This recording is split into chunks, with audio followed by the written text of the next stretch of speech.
And welcome everyone to another exciting adventure and journey on writing through the unknown. I'm your host, Michael, and today's guest I have been chatting with backstage for a little bit, getting to know her a little bit more. And I have to say, we've been having some really cool conversation, and you guys are in for a huge treat. And so I am going to jump right into it, and I am going to hand over the show to my amazing guest, the one, the only, experience extraordinaire, Professor Elizabeth Karp. Thank you so much. Should I just give you a little bit of information about me and a little background? Yes, please. Okay, so I am a trauma therapist, a rape crisis counselor, a sex therapist, a brain spotting specialist. Also, after my near-death experience, I took 3 years of energy medicine healing from Cindy Dale. But prior to that, and I love that you have that space stuff on there about secret government space stuff, because my father was NSA and he was killed. So I really always wonder how, he worked at Fort Meade. He did interesting things. We don't know what they were, but I really always wonder how that happened. And then what happened is my mother trafficked me to Florida, and I was then raped, enslaved, and tortured for 3 years by a pedophile. And my stepfather, who happened to be a cop, and my mother worked for the Justice Department. So I was really tortured for 3 years as a child. And then, but I kept my shit together. I don't know how I did it. Part of it is the ability to disassociate, right? Like, and that's part of what's wonderful about healing is you've had some really traumatic PTSD, C-PTSD shit, and all of us have. I mean, it's either we all have a story or we all have some type of abuse or fear.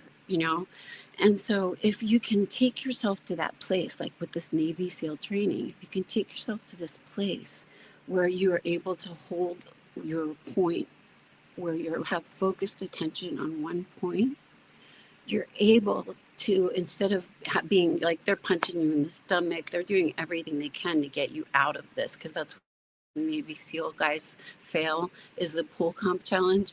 And if you can remain focused on one point, you're able to take the energy and move it to what not only keeps you alive, but helps you manifest what you want, what you need, what's the best thing for your healthiest you or your highest you in this lifetime, right?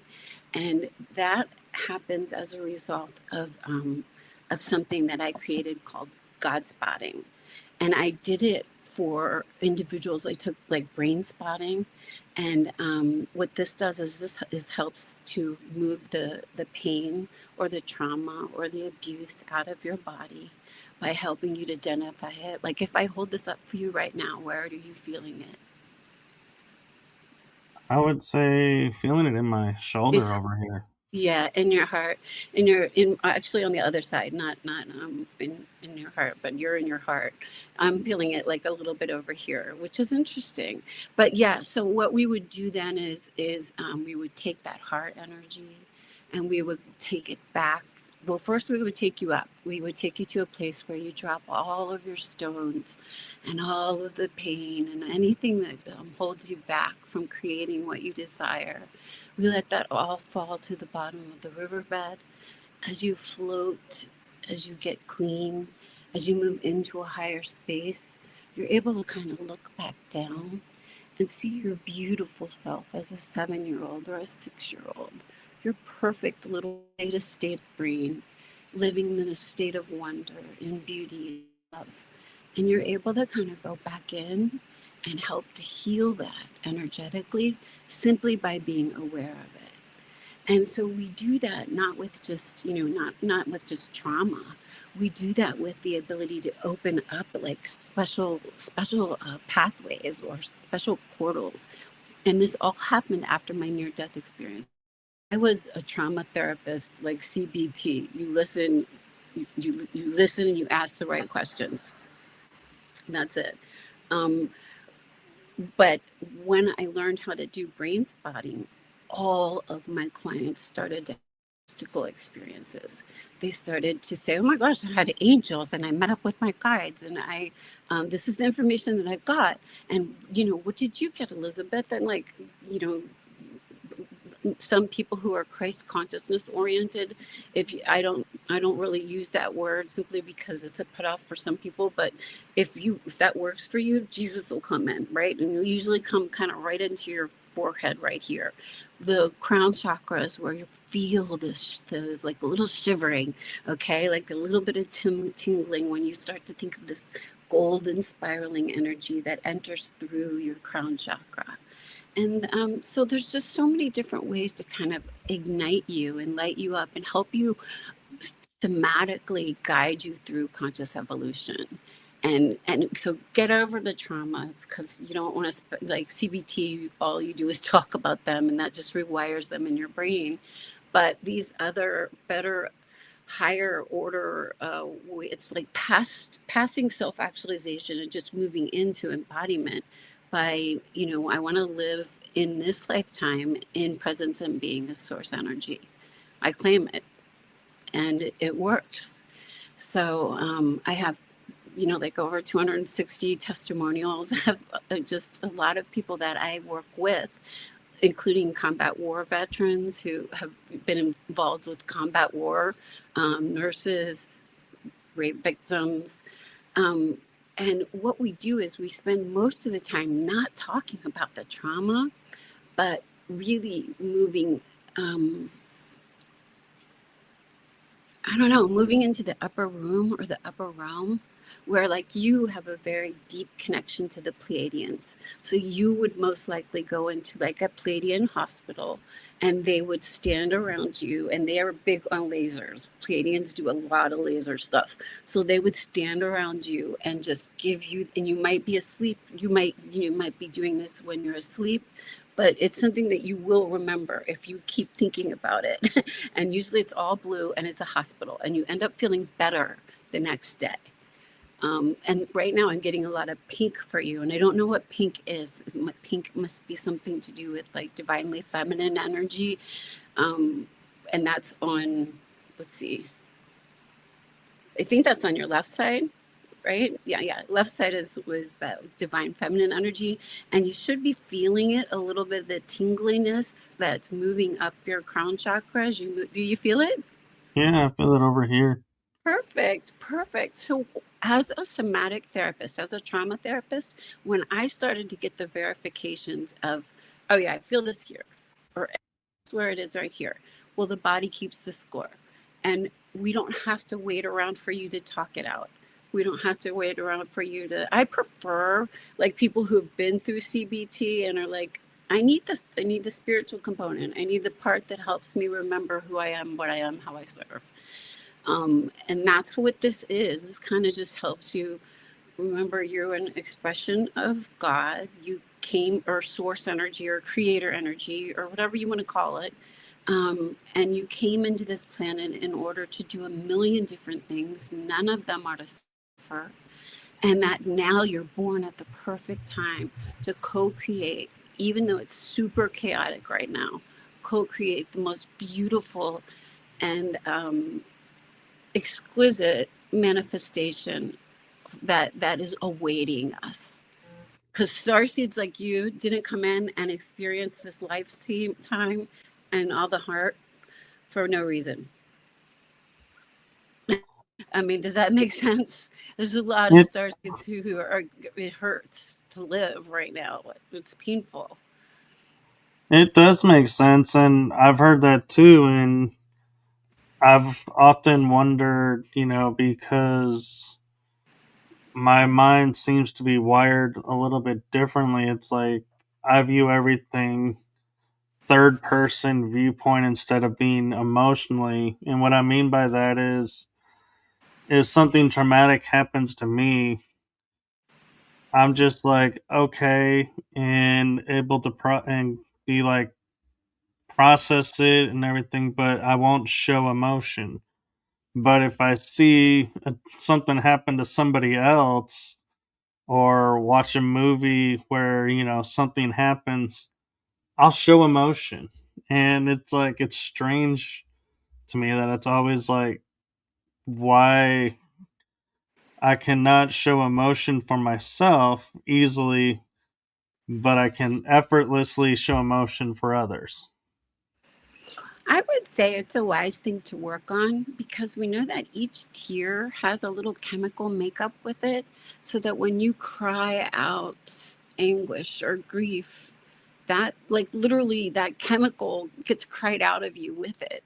And so there's a reason why you are having these tearful moments. If a movie can do it with a dead dog, keep that shit up. Like, just keep crying, because that helps you to work out whatever is going on in your body. Put your hand on your heart and you say, I'm God, or I'm source through this experience.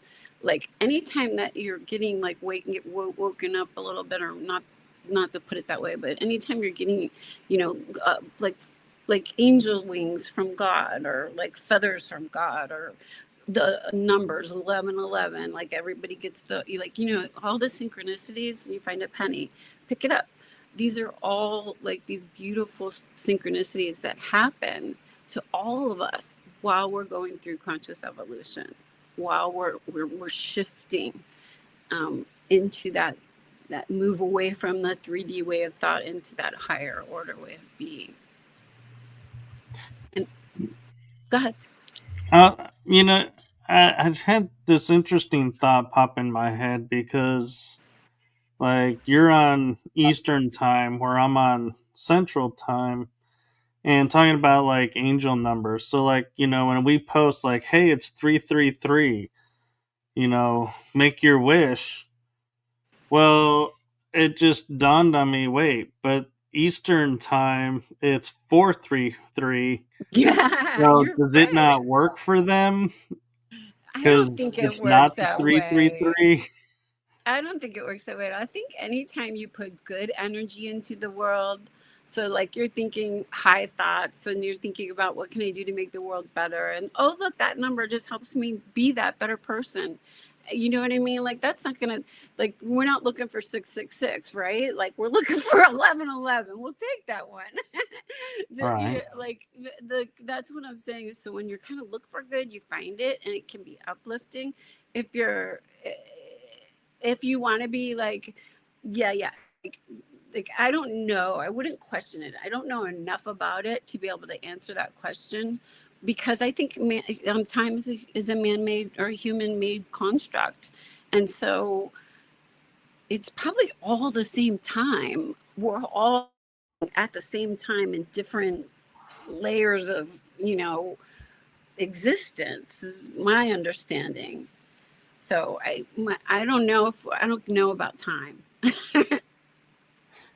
Well, then I'm also curious because, like, we're talking about PTSD, and that's a fairly new thing that still has a little bit of stigma to it and everything. So a lot of people won't come forward about it because they may be in a position where they could lose their job by saying they have it. So how is this a best way to see somebody that's going through that, but to help them step beyond it and try to help them even if they can't go to someone professionally? So I would find someone professionally, and you have the HIPAA law, so that counselor, if they're not a good fit, don't say anything until you feel like this is a good fit and I can trust this person. And but either way, they shouldn't be telling you any your business to anyone. Like, that's illegal. Okay.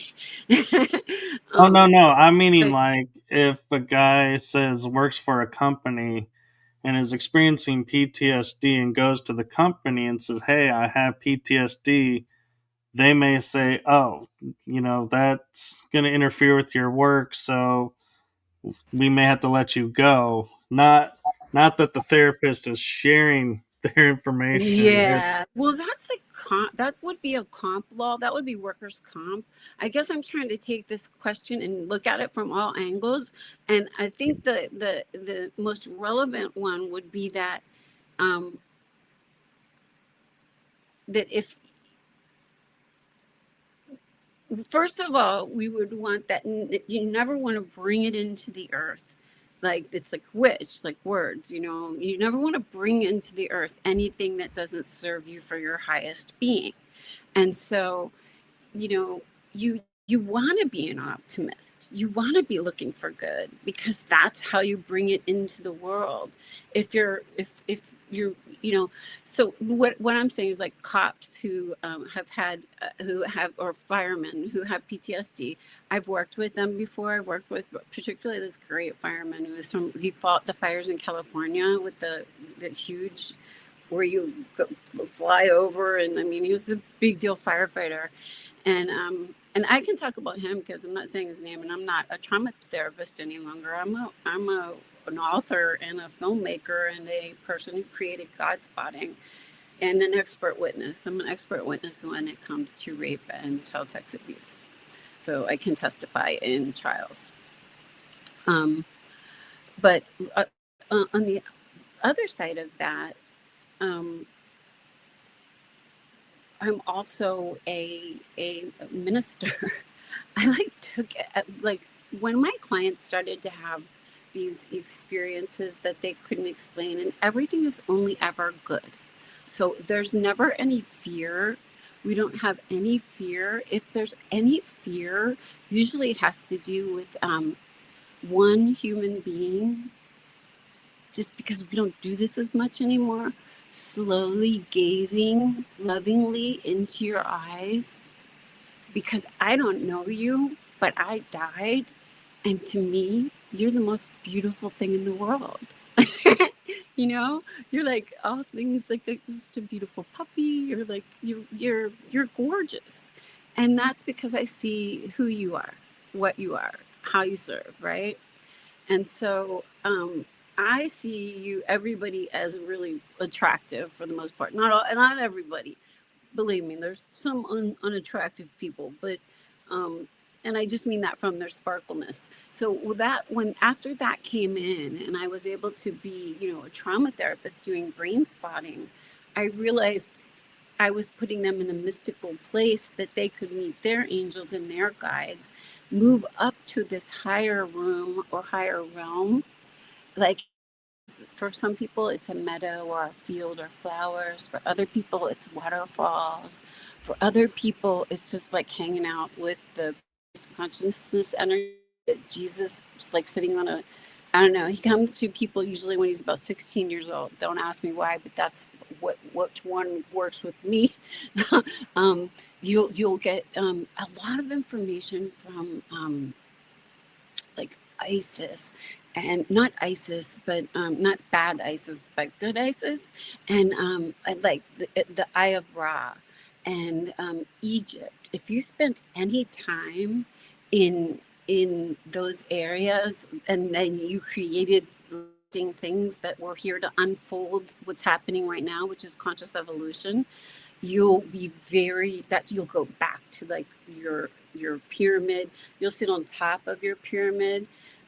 You will like spin around in order to decide which direction you want to move in your future, so that like if you see the love of your life or someone you think that you love, um, and you want her to come closer to you, you just take your hand and you move like this beautiful kind of translucent bubble of her, and you bring it into your heart gently in. And you can do that with anything. And we want to bring in lots of money and just like that right now, like to ask for that, because I think that you had a hard go of it on this life, and I've had a really hard go of it on this life. And it's like I need to sell my book, I need to do these things, and I think we need to have an economy that changes for healers and for people like us who are doing this for, like, there's a whole economy in it that hasn't really been,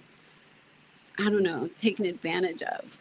because these things, work as well as you can only take CBT so far, but after that, you which is just cognitive behavior therapy, talking about things. But after that, you're going to need some more. I think of it as help. And I don't know why it's not a wonderful thing to go ahead and connect with your angels and your guides anyway. It makes life easier. It Like does. little things like you might think you spilled your coffee, and that's going to make you leave a little bit later, or the dog has to go outside and that might make you leave a little bit later, but you're going to miss the car accident that two cars were ahead of you. Like if you just kind of move in, like my this is what Cindy Dale believes. She believes that all dogs come back in to be like, dogs have soul contracts with their humans, cats too, but I think cats are really aliens. Like I think cats are like, I'm not sure if they're on the same like unconditional loving area as a dog, because cats are so like, cats are Territorial. yeah, and they're ethereal. I think of cats as like aliens completely, and octopuses. Like that to me, those two things are beautiful examples of whoa, they're cool. Um, so anyway, I don't want to keep taking up time. Do you have any questions or anything that would be useful? Well, I think you brought up 2 points that I think a lot of people hear about in the news, but they don't know what signs to look for to identify if that's somebody in need, and that is, one is the rape victims, because that goes both genders and it's not talked about as much that way. But also the trafficking aspect, how to tell if you're walking by, if somebody sends you a signal, how do you know what that signal is unless somebody explains what that is? And so, if you have any insights into those, Of what we that could would be really helpful. do. Yeah. Well, honestly, I believe that the FBI, the NSA, CIA, they already know all of the men who are uh, pedophiles and rapists, because look, there's 64 billionaires who live on Palm Beach Island. They support the main dude who is a rapist and a pedophile. I mean, things that are just like horrific to say and to think, is what is in control of our country right now. And it breaks my heart because um, it hurts. Like for PTSD, like what you're talking about, there's a whole different kind of PTSD from vets, because I've worked with them, and child sex abuse victims or victims of rape. But there's certain things that are the same. Like we either go into like a freeze, or you were saying that you go into a almost like, what kind of state do you go into? What happens when you're afraid or you feel fear? When I feel fear, I just take a moment and look at where that fear is coming from. And then if it's a fear that serves me, then I back off and step away from. But if I realize it's a fear from outside source, then I dismiss it and take whatever action I feel is necessary, because I realize that fear is preventing, not protecting. Exactly. So fear, shame, blame. As a trauma therapist, those are like the three emotions I would kill your body, your vocabulary, in your life. Because fear, anytime I've ever made a decision in fear, it was always the wrong one. Always.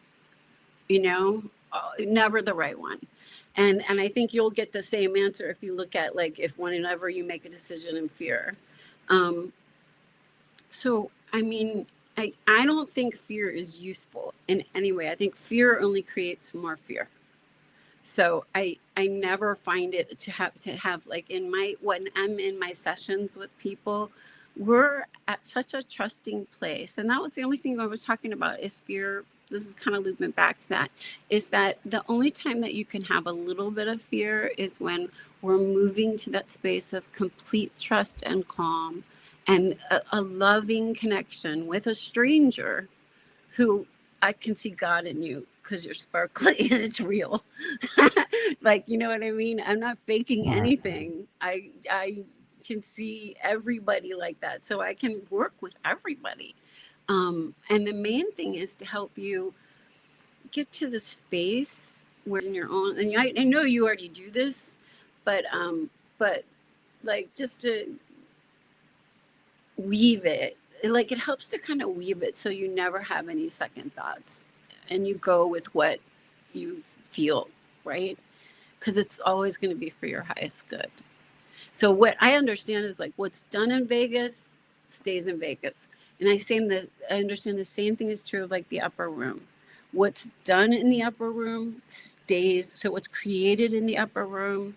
So if you're in a high place where you are feeling consciously, let me just give us a little exercise for this, and this will kind of help you do it. So we're going to just take a gold spiraling light and a nice deep breath, and this gold spiraling light, and it's going to come right down through your crown chakra, and it's going to spiral all the way down your spine, all the way through each area of your vertebral column, all the way down through your feet, and deeply for about a foot beneath your feet. This golden spiraling energy is going to go either next to your favorite tree or the tree that's closest to you. And I want the golden spiraling energy to go ahead and go through the roots of the tree and through the thick parts of the tree that lead to the bark. And I want you to spiral the golden energy all the way up the bark and out of the branches, through the leaves that touch your head, and leave you with the golden crown sparkle and the spiraling energy that you can go ahead and keep at home with your hand on your heart and say, I know who I am. I know what I am. I know how I serve. I was born at the perfect time to live a life that is love and joy and money, manifestation, good stuff, right? Right. Thing, and I've seen lots of people, like I have a nurse person who I work with, and anything she wants, she will manifest. It's amazing. And then I've had some people before who, like, believe it or not, Trump man hated women, a lot of misogyny, but just working together, he loves everybody. He wakes up in the morning and he's like, who's looking back at me? I'm an expression of God. I better act like one. Right? Or Right. express as one. He is kind of like, it's interesting. But so that, do you have any questions, or can you see how I kind of work and how I I'm like a great person after CBT, and you just want to get things out of your body, move into through self-actualization and into embodiment, a source. And that's what I like to do. I mean, that's what I was called to do. That's what they said, go do.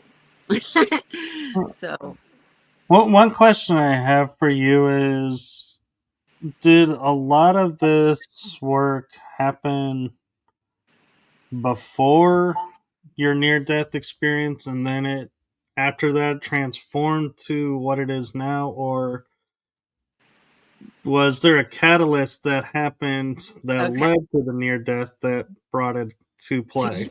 this is a killer part of this story.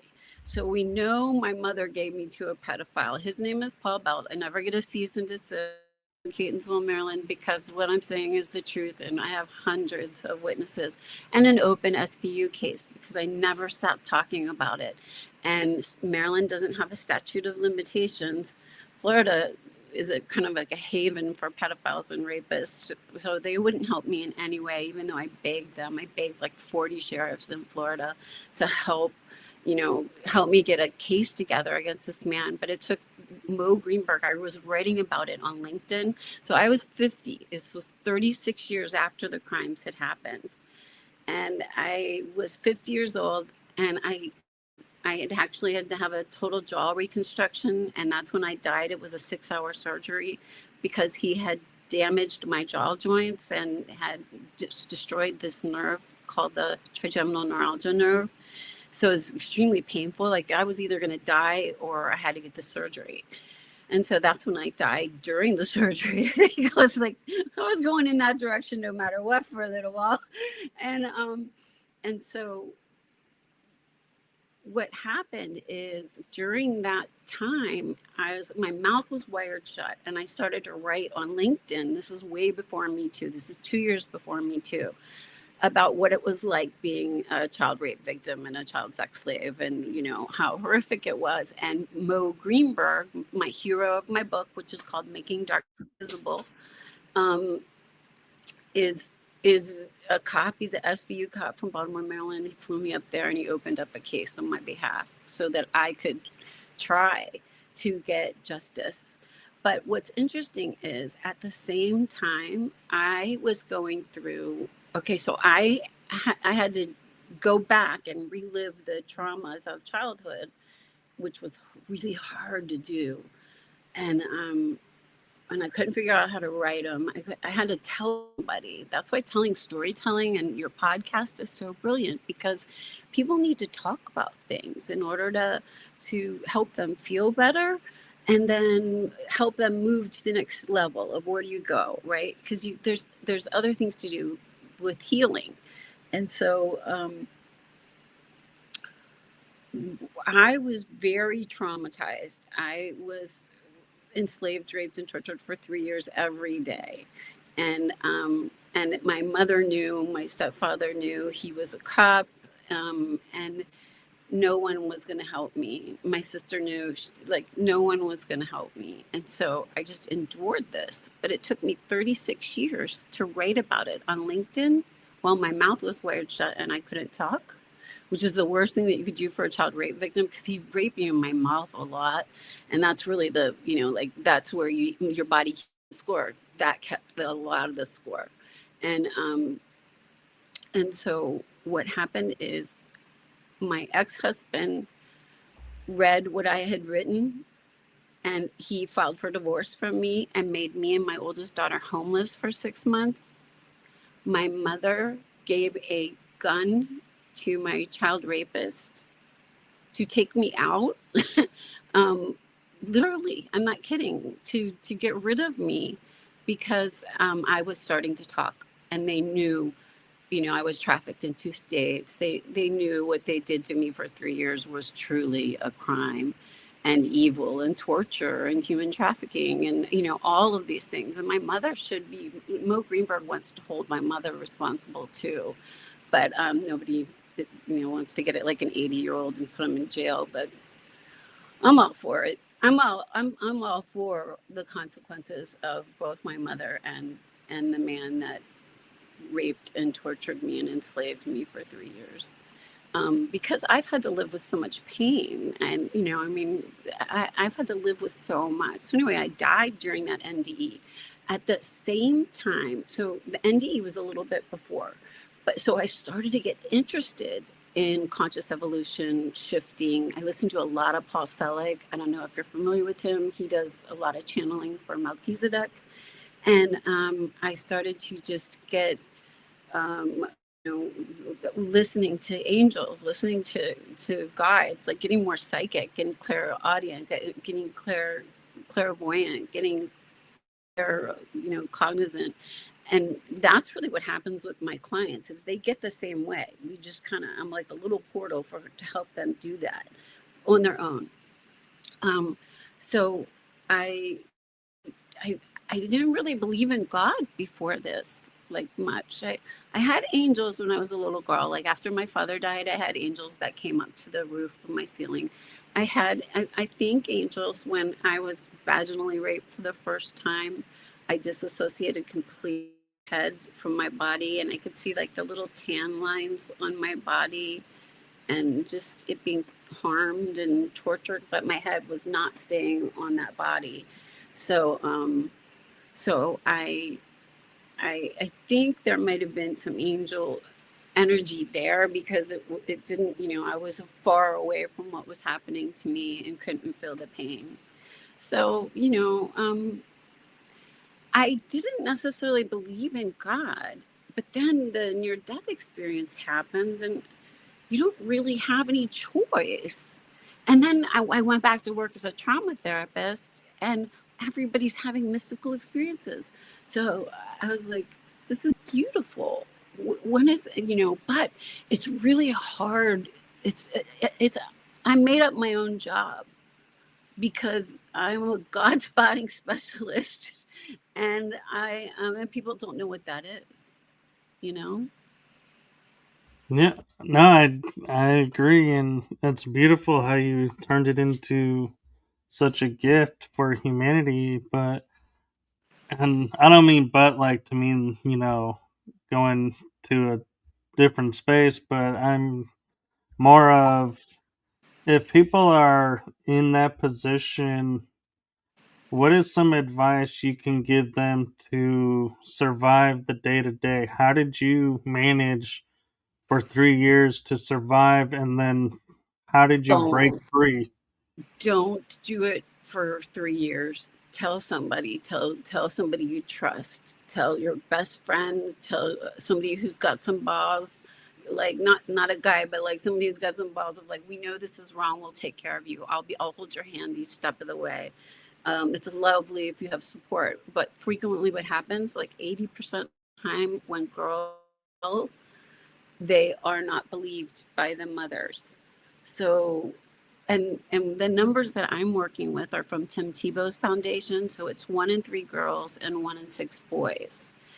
Um, and part of that has changed a little bit with the boys because they've gotten rid of the Boy Scout stuff. So that was a big number that was kind of reduced with that. So we don't really know the number with the boys because boys don't talk about it. That's the truth. Like you got to be like usually suicidal or in a place where you just can't take it anymore, because men and boys don't talk about these crimes against their bodies, and that's debilitating. That's really just not a great way to live. And then with girls and women, 1 in 3, I would suggest that you tell somebody first who believes you and who is going to help you navigate the process. If you don't have anybody, call RAIN, RAINN. I used to call them all the time because I didn't have anybody. My mother tried to kill me and gave me to a pedophile. Not a good mother, right? Not a good soul contract with that woman. And I'm forever like what I had to do by suing, by getting an SVU case open and suing the man. That's another thing that you can do is you can get a lawyer right now. If there's a statute of limitations, it depends on where it happened. It depends on how long it happened. Like my cop was very interested in me because it was 3 years, and that's torture, and I should be dead. So I would suggest that you call your police where it happened. At least you have it documented. Cops don't care. Like in Florida, I told 40 police, 40 sheriff, 40, I counted them, that I was a rape victim and that I had married a Trump man who also thought he owned my body. So when I would take Ambien at night to go to sleep because of the child rapes, he would take advantage of my body at night. So not only am I Virginia Giuffre, with the Epstein thing, I'm Giselle Pellico. I truly am, and also I'm educated. I'm a therapist, a sex therapist. You know what I mean? Like I am truly an expert in the area of rape. So I would say that if it's happening, it can't happen for 3 years. It needs to be ended, and you need to do it immediately.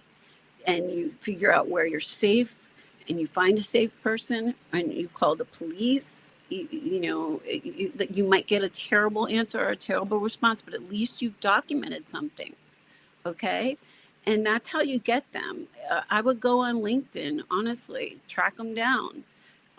Most of the men who cause us harm, honestly, according to Tim Tebow, are our fathers. Most of the men who rape us as children are our fathers. If it's not them, it's someone we know.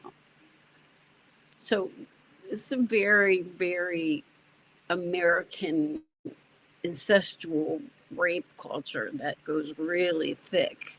And that's why the patriarchy, like all those old 80-year-old men, they want to hold on to these things that are history, but they didn't work. It doesn't work to want to be the person who has to pay all the bills. It doesn't work to have to be the ultimate decider of where you or the authority or owning other people. None of that is really pleasurable unless you're kind of a sadist, right?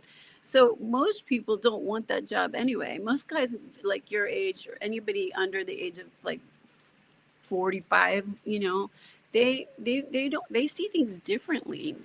And even though there are, I mean, and what do you think I'm wrong about this? I just think there's a lot of men that are hurting, that do violence and do other things to try to make themselves feel better. But really, if they could do a little brain spotting and had like a little bit of just, CBT, they're going to feel better. A group No, too. Groups I work good. yeah, I definitely feel the society has taught men that this doesn't happen to you. This is only happens to women. And so they, as much as women feel they won't be believed, I feel like it's much worse for the guys that go through it, because even the women who do it, in those situations are like, you really think they're going to believe I did this to you? And it's true. It's That's like, why it's really important that we believe everybody. Like the numbers are so small, but like between 4 to 6% of people lie about those crimes. 92%, 94% are telling the truth. That's a huge number. Most people yeah, wouldn't. I tell you what would be beneficial for me to make up being raped, tortured, and enslaved for 3 years and having to undergo a total jaw reconstruction and trigeminal neuralgia and cry every day for 36 years, not sleep well at night, have scars that no one can see. It's bad for girls and it's bad for boys both. And it's something that as an American culture, so this is what we can do. This is why this helps is it's so higher, right? Like we want a world where we don't rape and and torture and abuse our children yeah, or each other, right? Um, it's desire, then thoughts, then words. That's why, like on TikTok, when they can't, you have to use the word grape or schmecks. That literally does something that twists your brain in a way that isn't normal, because what you're doing is you're creating desire, thoughts, words. The words have meaning. The words create actions, and then culture, and then laws, and that's how you change everything in the world. But when they take away your words, you know so right. yeah. But you're right, And like, I'm sorry, go ahead. I was just saying, there's an important distinction too between, if it started out consensual and then at the end you're like, hey, I wish I hadn't done this. That doesn't, by, definition, qualify as being taken advantage of. You made a poor choice. So you can't cry wolf about that and accuse someone wrongly of that. But if it, somebody it does, doesn't happen. you say It does no and a they lot. keep going, then yes, that qualifies. And so I think that's Yeah. a distinction that needs to be made too, is because we live in a society to where everything that we thought was normal common sense seems to have gone out the window. and you can say and do whatever you want, and there's no consequences, and there are consequences. And so we have to be careful of what we do and how we talk, because a false accusation is not just a, oh, my bad, move on, and everything is okay. There is repercussions that follows that. Oh, absolutely. But that's not really, that doesn't happen a lot. I mean, less than Oh, 4%. So you are yeah. talking 96% of the time. And so this is really important too. There are different gray areas. There are different areas, but we do know that children can ever consent. So Oh, yeah. children, that's where you stop, right? Yeah. Like I'm if not you're talking about kids. consenting, I'm if talking you're, adults. Yeah. yeah, that's a whole different, if there's alcohol involved, if there's like that for me, I don't, I work with victims and I give coping skills and things like that, but I don't work with the courts in that way. Um, but what I would say is that children, they can never consent, and so that in that situation, you need to always believe the child. Oh, yeah. And the he said, she said, I don't know, that has a whole different level of like morality to it that isn't what I worry about the most. I worry about our children. All children are our children. I worry about them never suffering, never being harmed, and only being cared for by Yeah. us, I mean, admittedly, it scares me and it makes me feel sick to my stomach that we live in a world where we have to remind people that, yeah, children are children. They're not property, and they're not tools to be used for anything, and that, yeah, they don't consent. It's like that. To me, it's like that's a given. They're not, that never should be a question, that's ever asked of them. Do you consent to this? Because it's a child. They don't understand what's being asked. And Mm-mm. it, even if they do understand, depending on who the person is they know, like, you're saying, when it's somebody we know, well, what's the one thing society teaches us? To respect your elders and listen to the grown-ups. So if the grown-up is telling you this, No, hey, that's so that's, patriarchy. Just because well, patriarchy no, worked but before, like you don't want to do that. I like most yeah, people who have kids now are like, you don't hug somebody, don't hug them. If you don't want to, if that man makes you feel creepy, pay attention to that feeling inside of yeah, you. You know what I mean? yeah, Like, there's a lot of that's where I different was ways. going with it. Yeah. Yeah, Oh, I'm sorry. Go ahead. yeah, I was gonna say, that's the old way, but now it's a world where we actually don't even really have to somewhat even talk about some of these things, because the kids already know. It's like they have a somewhat of a knowing of, hey, this is wrong. This shouldn't, this isn't right. And will stand up for themselves, but we need to give them support to That's keep. rare. Usually what happens is they pick the loneliest kid. They pick the kid whose father's not in the picture. They pick the Right. kid whose mother is working two jobs.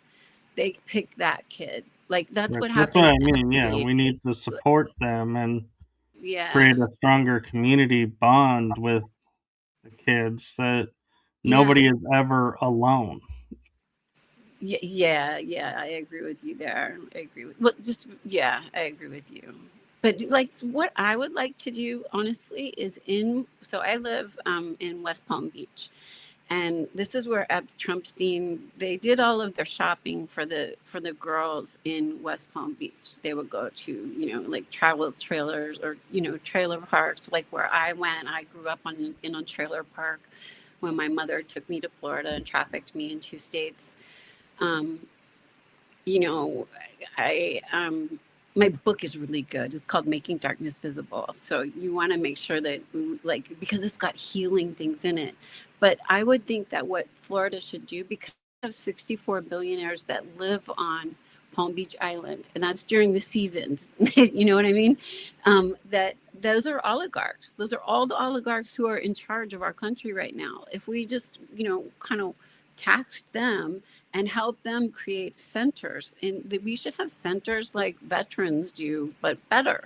Like, not that they shouldn't have good, they should have good services too, but like they should take some of their money from Palm Beach and open up a center in West Palm Beach where they shop there, where the prey shop for their prey. And that is like, that's what my goal is right now. So, and hopefully, hopefully that might happen. Well, I'm hoping as the world is waking up and everything is having light shined on it to where, I mean, look at like the movie Sound of Freedom. It's like it rang a bell, and ever since that movie's come out, child trafficking is like almost daily in the news. It's being talked about. It's Yeah. so, I feel like we're turning a corner in our society and in our world of those people that are doing this are going to find it harder and harder to live, which is exactly the point. They shouldn't They be should be in jail. living that way. And Yeah. so, They just have a lot of money. That's what's kept them out of jail. But just, right. that's not okay.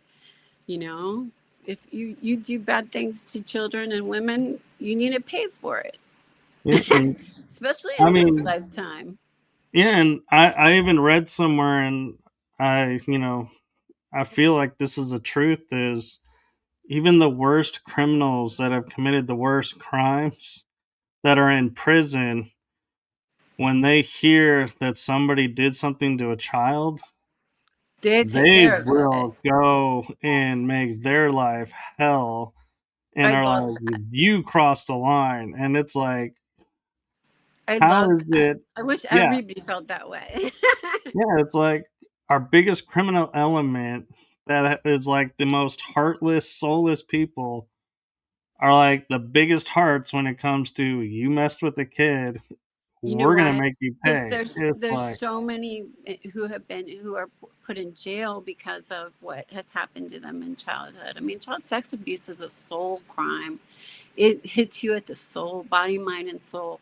And then, if you're poor, or you can't, or you're struggling, and or your education, whatever, and these bad things happen to you, it's 1,000 times harder to even, I don't know, to move forward. I think it depends. I think it depends on the person, but yeah. I have one client who was raped regularly by an older uh, half brother. And, I don't know if he's ever going to be okay from that. We're just friends now. We don't work together anymore because, he needs a little bit different stuff than what I do. But he, his soul, it's a soul crime. It's a soul crime. And so, I can see that, you know, but the best way to heal it is to do exactly this. Find out where you're keeping it in your body, and then let it blow away. Or let the water, think of yourself like God. I am in God. I am of God. I am as God. Think of God as water. I am in water. I am of water. I am as water. And then it kind of, just those things, like certain attunements. If you put your hand on your heart, I am God through my body, or I am source through my body. Like there's like that's what's in my book, which is really important. Is it's making darkness visible, healing rape and child sex abuse culture. I haven't figured that part out yet, but it gives, like, in each chapter, I have a somatic tool, a tool based in neuroscience, and a spirit. like that is like this, right? Like I have spiritual tools that will, like, what do you do with a Merkaba? Do you want me to show you what you do with a Merkaba? Do you have time to do that? Sure. Okay. So this is a Merkaba. Let me get a prettier one. Um, so this is like the Jewish star, okay? It is a key and a lock for your pineal gland. All you have to do is take this beautiful shape and remember what it looks like, okay? So just see what it looks like. And then you can close your eyes. And when you're ready, just start spinning it in between your third eye when you're ready. And if your eyes are closed, are you spinning it now? Okay, so keep it spinning and you're spinning it clockwise like everyone does. I want you to go ahead and light it up now. Make it bright yellow and gold with golden streaks behind it as it starts to go faster and faster and faster. And then I want you to take that beautiful Merkaba and I want you to turn it purple, the color of love.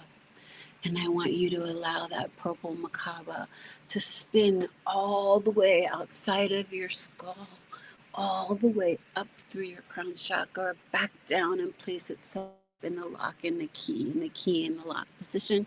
Keep spinning it. I want you to turn it red now. Red is a color for you. It means something for you that's beautiful and strong and earthy. It helps keep you on this planet.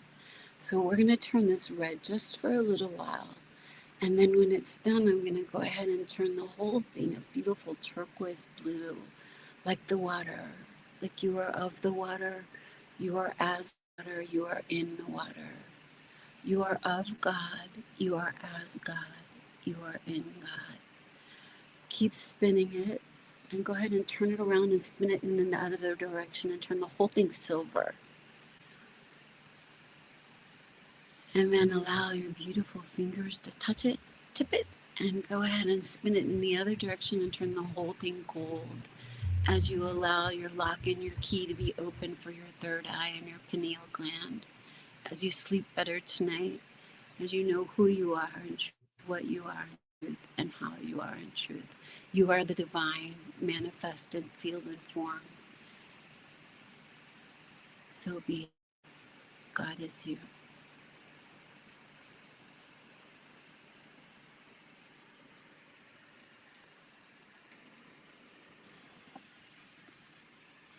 That was interesting because at one point when you were saying like turning it, it's like my face was like starting to heat up, and then when we went to the blue, it's like okay, now we're gonna cool off, and it was like that Oh, feels so better. that's so cool. So you really did feel it.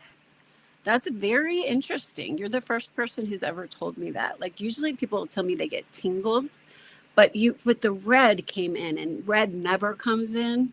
So red is a very important color for you right now. It has something to do with dragon energy. It has to do with like Chinese New Year. I don't know, maybe I could be wrong, but it's dragon energy.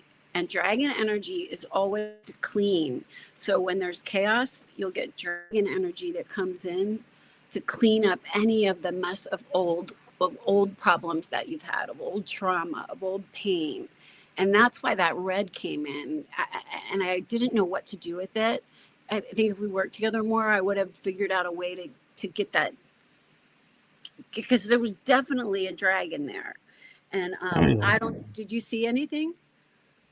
Oh, I could see the colors and I could see the sparks coming off of the Merkaba doing its thing, and then yeah, I could see when we like were shifting it and kind of like the birthing of the energy. It was like yeah, I could see like the alchemy of the dragons of each element merging their energies into a single point, and then one, like we would say, avatar dragon rose up and was like, So you this were working is with dragons here?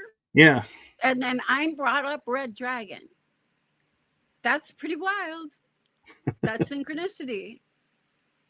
That's our guides. So that's wild. So you literally, but you also did a sacral, you did a not a sacral cleanse, but you did a whole chakra cleanse with your dragon. It sounds like you did a whole, I don't know. It's just what it feels like to me. Yeah, I do my best to keep my chakras open and running to what's the proper speed for me, because I've had them too fast and then I'm like, energy just goes out of whack. And I have a friend who's a chiropractor that does all this kind of work, and he's like, oh, yeah, we need to tone this one down and raise this one up. And now they're all in the same. And it's like, I feel so much better when they're all in the same speed and alignment, but I can definitely tell when one is slowing down or speeding up, and it's like, hey, hey, hey, hold up, stay in balance. Interesting. Very beautiful. So you know how to do your own energy healing. That's beautiful. And the key is you know how to identify it if it's not serving you, and let it go, which is Yeah, hard to do. Like, I'm 59, I can do all this stuff. I have trigeminal neuralgia, like had total jaw reconstruction, have broken neck in 3 places. The only reason why I feel better is because I do believe in God, and I had a near-death experience. I think if I didn't, I would just be really exhausted and not feeling good all the time. You know what I mean? Like, just in pain. oh Because yeah, there's so much harm of childhood, of being raped and tortured in childhood. And then again, when I get married, and then, we have this head guy who's like a rapist and a pedophile in chief. And that's really hard on most of us because it's a trigger. So, like, I kind of I move around that a lot, because that's why when I died, I came back in to do that. So I almost always come back to that. I'm sorry. I wanted to keep you in your beautiful Merkaba place, actually, because that is a better place for you to be. So, and I love that your Merkaba opened up whatever you needed to see during that time.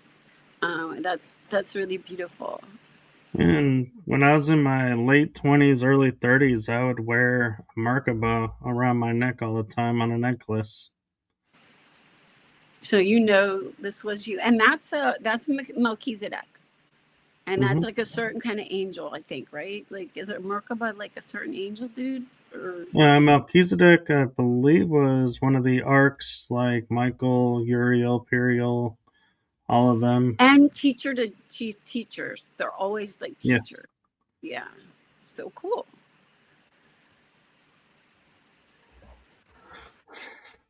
So I'm kind of curious too, a little bit with, you know, a lot of people had different type of near death experiences and like different memories of different aspects of it.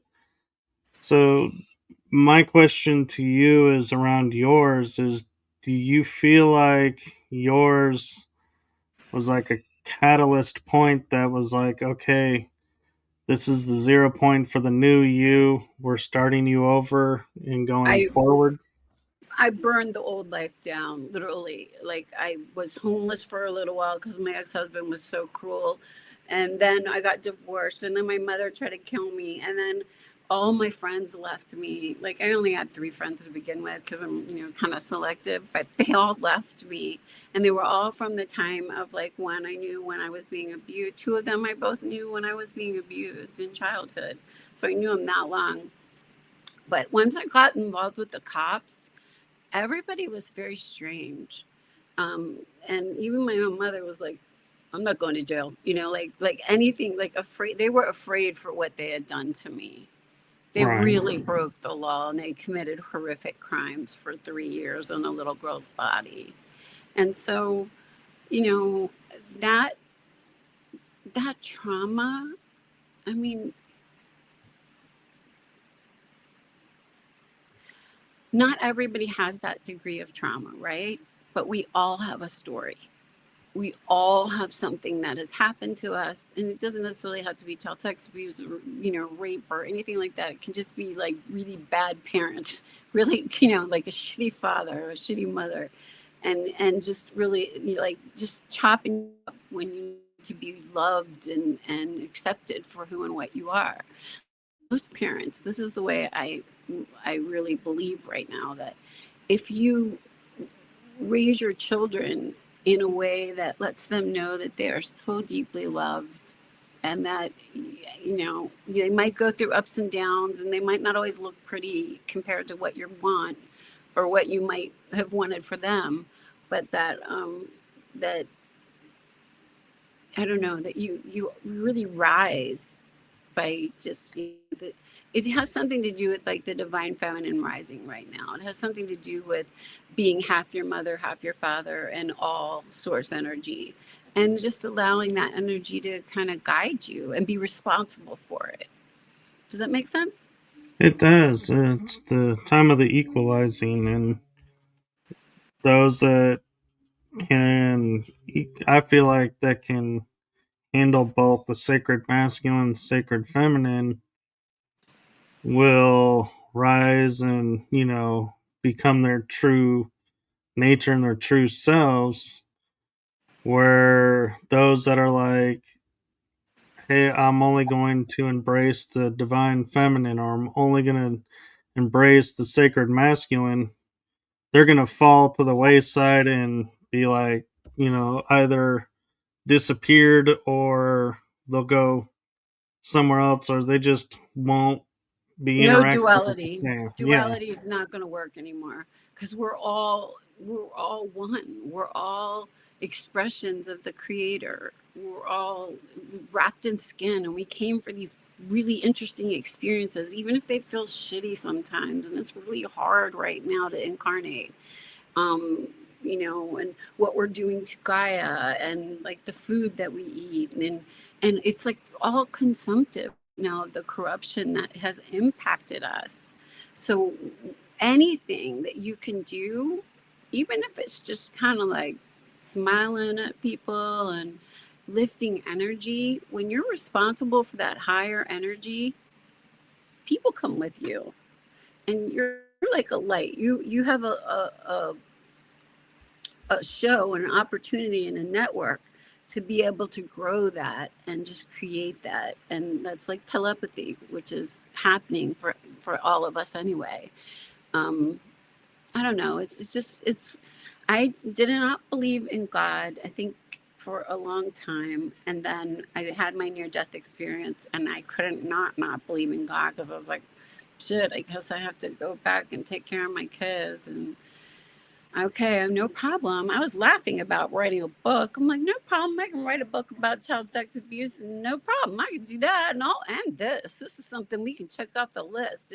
And in my family, like literally in my family, I burned it to the ground. And I did, forever. And like, there will never be incest. There will never be any other crimes against children in my family.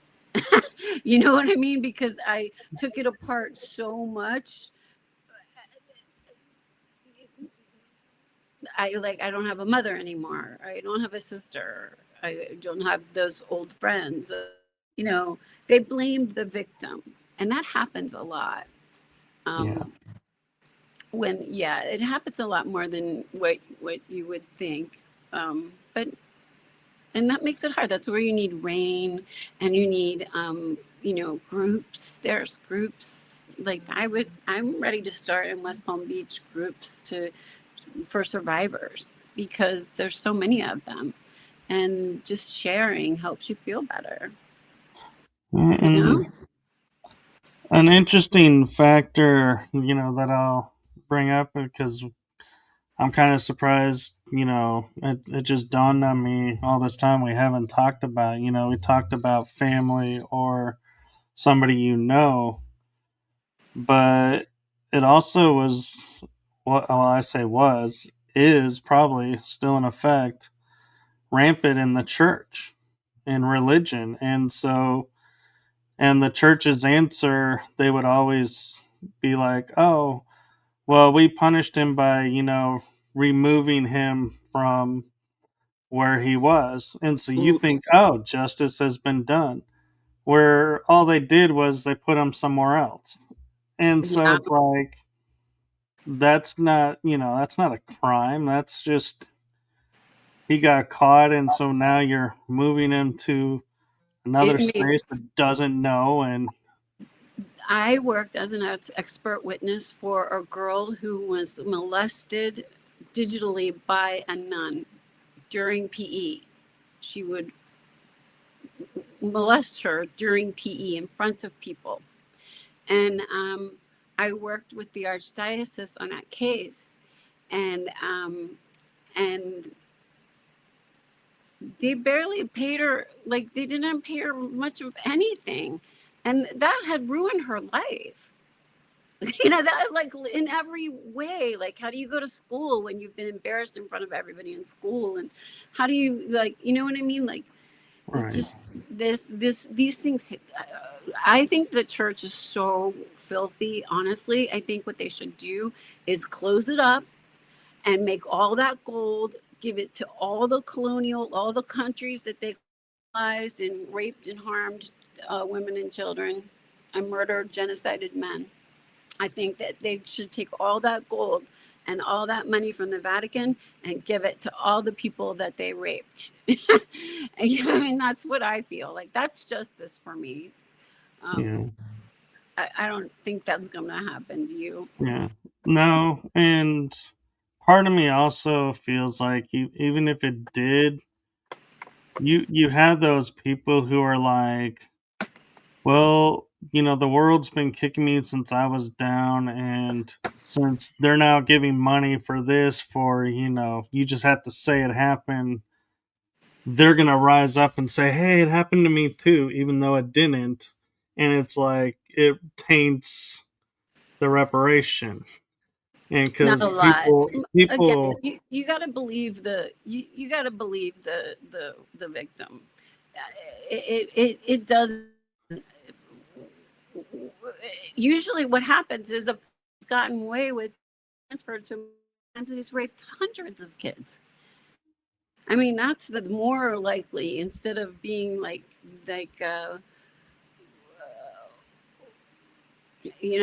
believe me, I talked to the cops, the sheriff's office 40 times. I reported what was happening with my husband.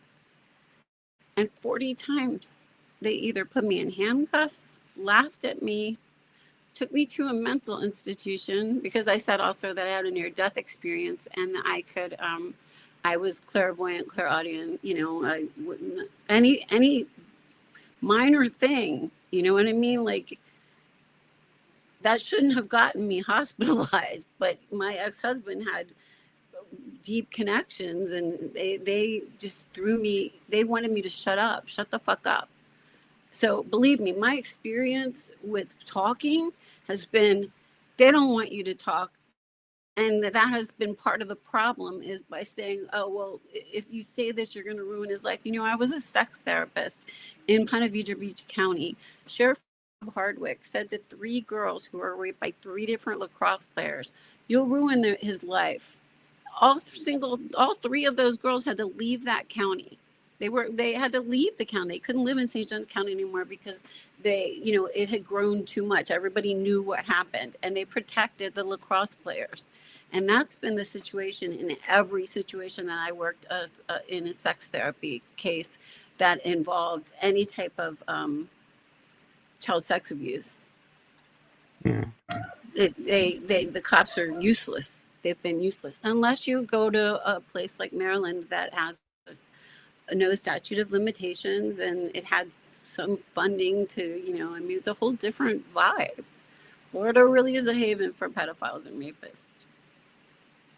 and I feel like, I kind of agree that we live in a society to where if you are famous or you're on the verge of becoming famous, you have that ability and you're like a rising star, that they bend the rules for that person so that they can achieve their deal and don't really care about the rest of the people. And I feel like I personally want to say that I'm hopeful that that system is changing to where we're starting to see more of the like athletes being held accountable for their actions. May not be still to the same degree as the normal person, but it is a shift. And so there is hope that, it'll keep going and will bring an end to it. But yeah, I agree. We have to stop saying to someone, oh, because you're in this position in your work, we can't touch you. It's like nobody should be untouchable except the Mhm. kids. The kids are untouchable. Exactly. I'm like, if you're an adult, do anything you want. I could care less. But don't hurt dogs or animals, farm animals or children. That's Right. my only. That's my only. That's what I learned as a sex therapist. Except that I did work with a lot of Navy guys who had addictions to porn, and they also flew the drones. So that was really weird. That was because I worked in Jacksonville, so that was a lot of it's the fathers. Remember, it's men that we know. The majority of the time, it's our daddies, it's our fathers, and they're the ones that consume the most C-spam, the porn, child sex abuse materials. They're the ones that trade in this. It's our fathers. I mean, not my father. My father was a good man who like loved me unconditionally and always took good care of me and protected me. I think he prepared me to be a strong and like indomitable person because he gave me 8 years of his unconditional love that made me know who I was, like he would tell me things like, you are the stardust and you are made of sunshine and you are like, he would tell me beautiful things about myself and my green eyes, because I have green eyes, they're very rare. And he would say, you're like from another planet. And you know what I mean? Like he was NSA. He did cool shit. I don't know exactly what he did, but he did cool shit and he knew cool things. And my mother forgot I existed and gave me to a pedophile. She just started drinking and she just didn't care. So I I really had a hard time with that. Like a mother wounds, that's a big part of my book too, is like is the because my mom's the one who gave me to them. So, I really don't have any parents. Um, so yeah. And so my last question for you, because we are getting close to time, is it seems like a strange question to some people, but to me, it kind of goes along with what we're talking about in a certain way, in a certain light. But with everything you've gone through, everything that you've experienced to date, what do you think are some of the positives that have come from it? Good question. The first thing is, after I died and I came back in, they showed me that we all take turns playing the bad guy. So that I had lifetimes where I would beat up my wife, or I would be a drunk, or I would be abusive, or you know what I mean? Like I could see those little mini snippets of that, we're not all good. And because I must have had that in my head that, well, only good is good, right? Not, but we all take turns being the bad guy. And so I think that's really important for judgment, because there is no evil man. And that's another thing that I learned. The second thing I learned was that the only sin is to deny someone's divinity or deny your own divinity. Like we are all expressions. I don't care how you want to think about it, but we're all expressions of creator source energy, And if you're a high expression, you are doing good in the world. And if you are a lower expression, you are causing harm right now, usually to women and children, because that's what happens in war. War just hurts the women and children and poor people, you know what I mean? Because they take money for the war. You know, just this whole thing right now. What I've learned is that it is a marathon and not a short race, and that even if I have a book and a film and a documentary, and that the world is so busy, I might not be able to have people see it or hear it as much. So I'm very grateful to you for helping me make darkness visible, and I have all of that information in there. And also the last thing I would say is that um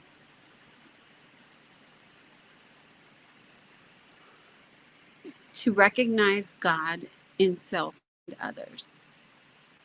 Just start kind of seeing, ooh, there's a sparkle there. There's sparkles. I don't know. Just to feel it. And you in particular, you have really good probably ability to see arc fields, and just because you'll be I don't know, that just gives you an elevated way of being, another tool to use. So, but thank you so much. I think that's it. Never deny the divinity in self or another. That's really the only sin. And we're all divine. We're all divine light beings. Yes, I agree, and thank you for that. And so, if people wanted to check out your book, is your book published yet?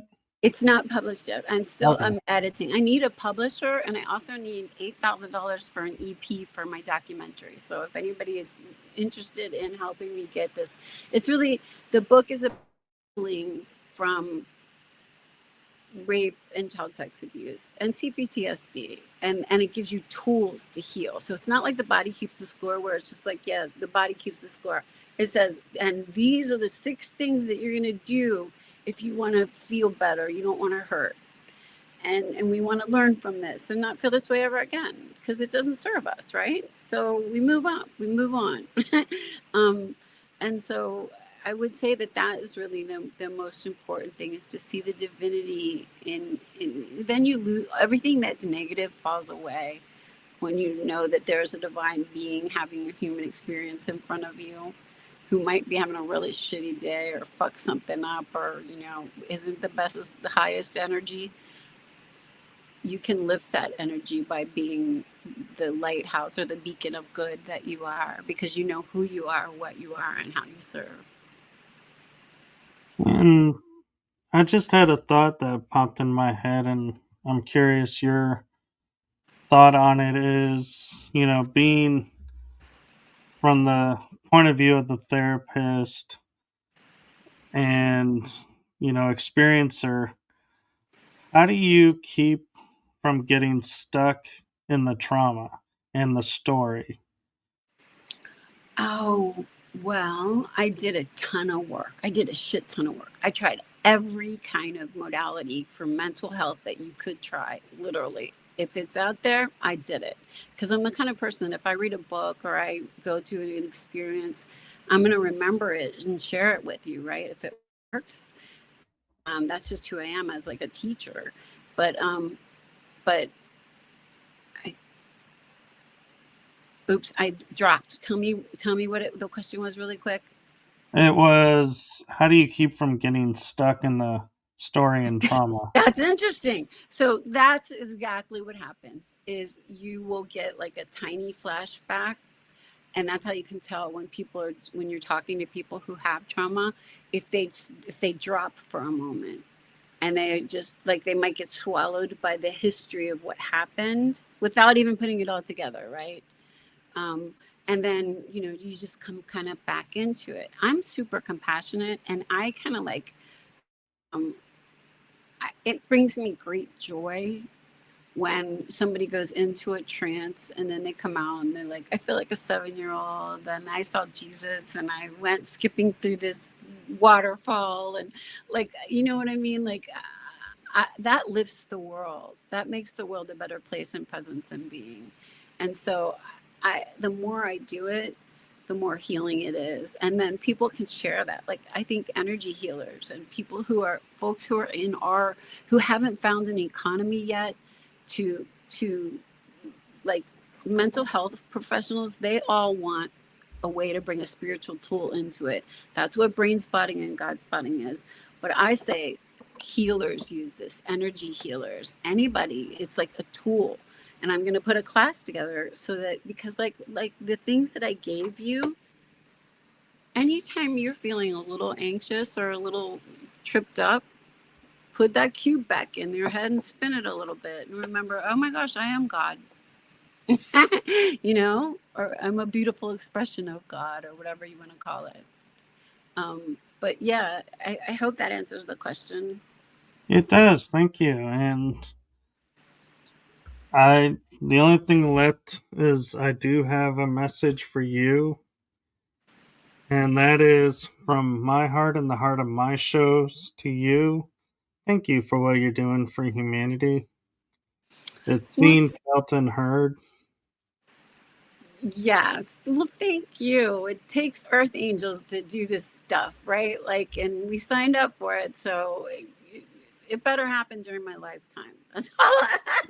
I've got a job to do, and I came back in, and it's like hard when you tell people, like, when I'm applying for jobs. Because I sold my house to write the book and to do the documentary, and so I need a job. And so they don't understand. They don't know what to do with, well, yeah, I had a near death experience, and this, it doesn't come off well. So, Oh, I'm trying to like figure out, well, what do I do again? Because I don't want to only do like CBT. That's so boring and anything done. So hopefully we'll get some more clients coming my way. yes, and more opportunities arise. So, Yes, and I'm so grateful and honored to see you, dear soul cousin. I know who you are, what you are, and how you serve. And thank you for your delightful energy that you brought with you today. thank you. Okay. Okay, so thank you to everyone who was watching and I'm participating in the Elizabeth challenge. Karp. I forgot to say that, elizabethkarp.com. And then I'm also on LinkedIn and TikTok and Facebook under Elizabeth Karp, or the United States of Consciousness. Sorry, I wanted to tell you that because I do want to sell my book. Yes. Well, I was going to say is you can find, the links to find you that you provided are in the description. So if anytime you're watching this and you want to connect with her, it is in the description. So, feel free to message her and get some insights. And thank you to everybody, and make it a wonderful day. And I'm a little bit off my game because I don't do shows on a Monday afternoon, and so I'm used to like have a great night, and it's not the night, and it's the beginning of the week, and so I'm like, yeah, the verbiage is like, wait, I might I'm have not used put, to this time frame. yeah, but I put you in a little tiny trance. So just let that energy be fun, be filled with wonder.